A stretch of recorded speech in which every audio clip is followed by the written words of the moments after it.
It says the elevator has arrived.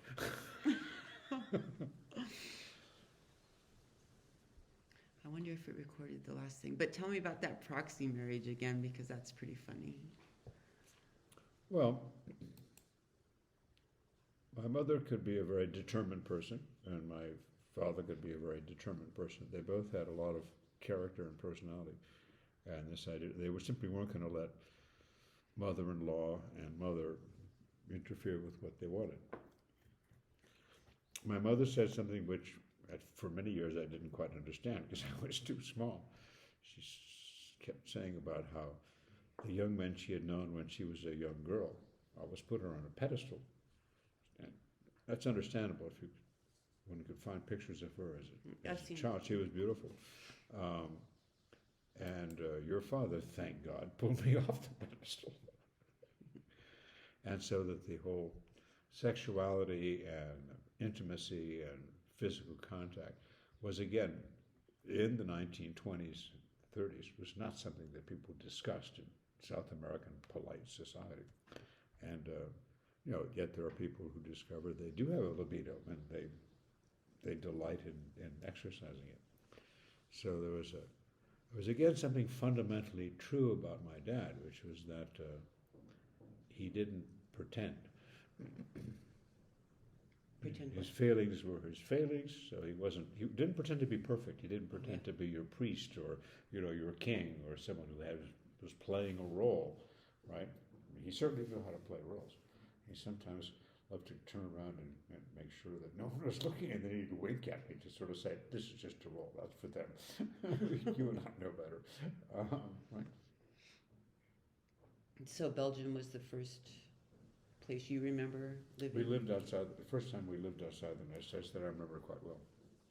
There are a lot of things I could describe about that. And my first communion. Oh. When my mother married my father, part of the deal is, as we've seen with other mixed marriages, since he was raised largely in a Protestant tradition, was that she wanted the children raised Catholic. Mm-hmm. And she meant that, not that she believed in Catholicism, but it's just that was one of those things that you said to your parents, who said, "Oh, but is he Catholic?" And the answer was, "No, he's not." Well, he's not Jewish, though. Oh, thank God for that. Do you hear that joke where Protestant, yeah. Versus oh, Protestant. Thank God, I thought you said Protestant. Or Prostitute's okay.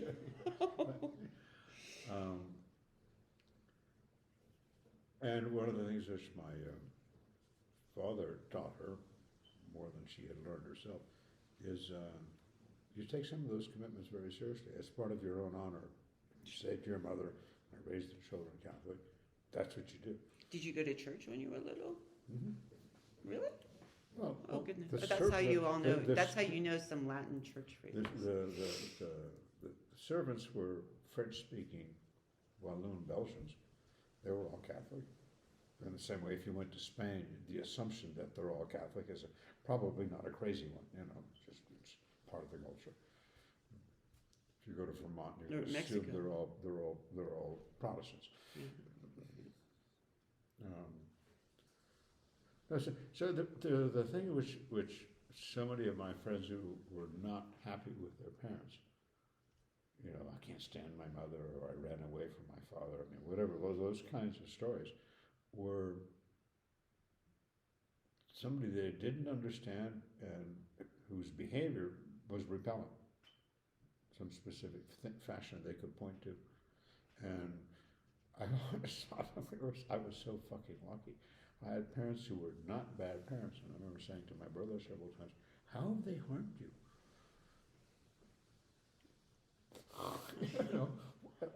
It's as though you got into a cab, and it's a long cab ride from JFK Airport to St. Louis Airport in a fucking cab. I get that, but you got there, it was safe, you weren't cold, you weren't hot, you stopped, you could go pee, you got fed. What's the bitch? What was his bitch?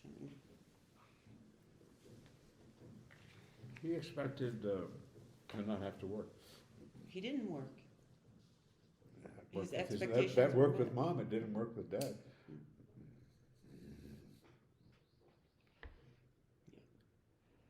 And he thought that what Dad had done by giving having a life insurance policy so that David got almost immediately a check for $2,000, and Martin got a check for $2,000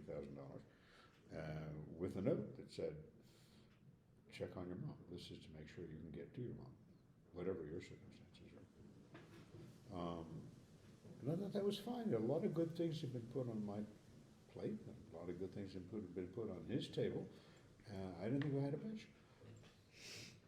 And his concern, given how young he died, because remember, he didn't die of natural causes. You can, Yeah. and he might have changed his will in the later years, but at least at the time, that will wasn't more than maybe 6 months old. Because he just retired from the Foreign Service, and he now had a pension, and he wanted to kind of reiterate what his assets were. And he put all that in Mom's hands. Well, that was the good thing. It was a good thing. Martin thought it was like directed at him. He always liked you more. Never cared for me. Oh, because you were the executor. If you had 2 children instead of 1, and one had no visible means of support other than your ex-husband, and had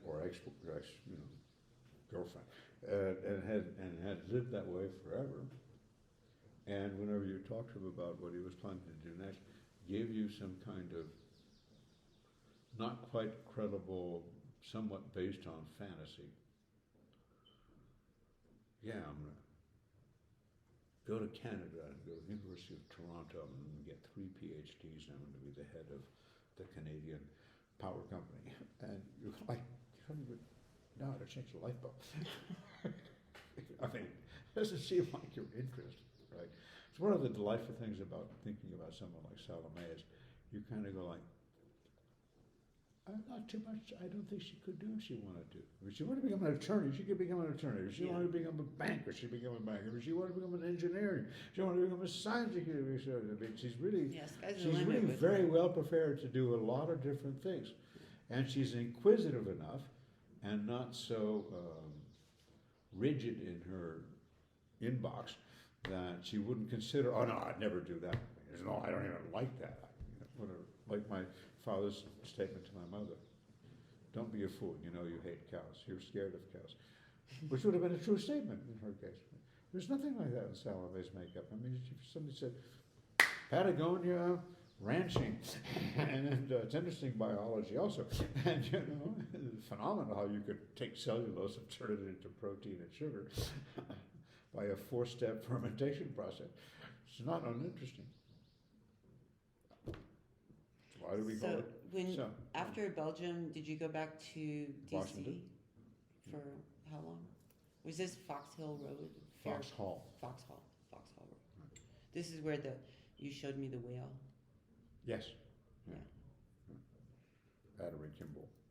Kimball was a Union General, Army Corps of Engineers, which a battery had nothing to do with electricity. It had to do with howitzers, cannon and such.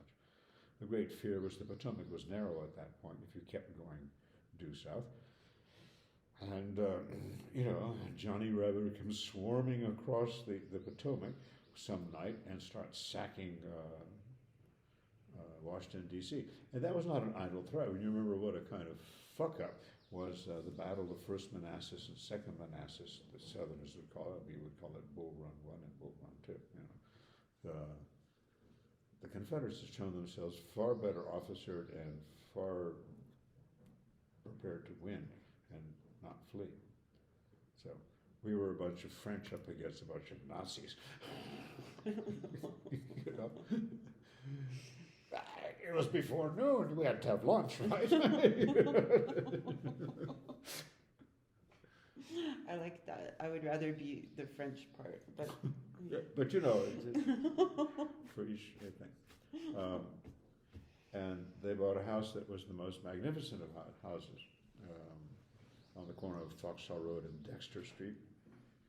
And if you were coming from Washington, D.C. toward Maryland on Foxhall Road, when you got to Dexter Street, you would have turned to the right and you would have gone downhill. There, along that creek, there was another creek, my uncle has my brother lived. Wait, in DC? I thought he was from California. Everyone was from California. Oh. The same sense that you were from Colorado or Florida, right? I mean, I didn't know your uncle lived in DC. My uncle had been an executive of the United Fruit Company in the 30s and 40s, the bad days. That's the Then Honduras story. Then World War II arrived, and he had met Nelson Rockefeller, and Roosevelt had made Nelson Rockefeller responsible for Latin America. Keep the fucking Germans out. Don't let the Monroe Doctrine get forgotten. And why Nelson Rockefeller? A, he had a lot of money, and the federal government wanted to put most of it into defeating the Germans and the Japanese. And second, the Rockefeller family had for generations been literally buying land in places in South America. And it was a joke. You could drive in a Land Rover or Jeep into the most jungle outback parts of Venezuela, and if you looked on top of the hill, you saw a grand structure of some sort. It was either the Catholic Church or the Rockefellers. And the result is that the Rockefellers, Nelson Rockefeller, even as governor of New York State, was fluent in Spanish. It was kind of what we do in the Rockefeller family. We teach our children how to speak Spanish because we have a lot of interest, including mining lands, cattle land, agricultural land. Strange places that you go like, why? They go, makes a good harbor. If you ever want to exploit those minerals, you'll need to get them out. How would you do that? Well, you need ships to come and makes a good harbor. Okay, I'm going to start again. So he did that. So he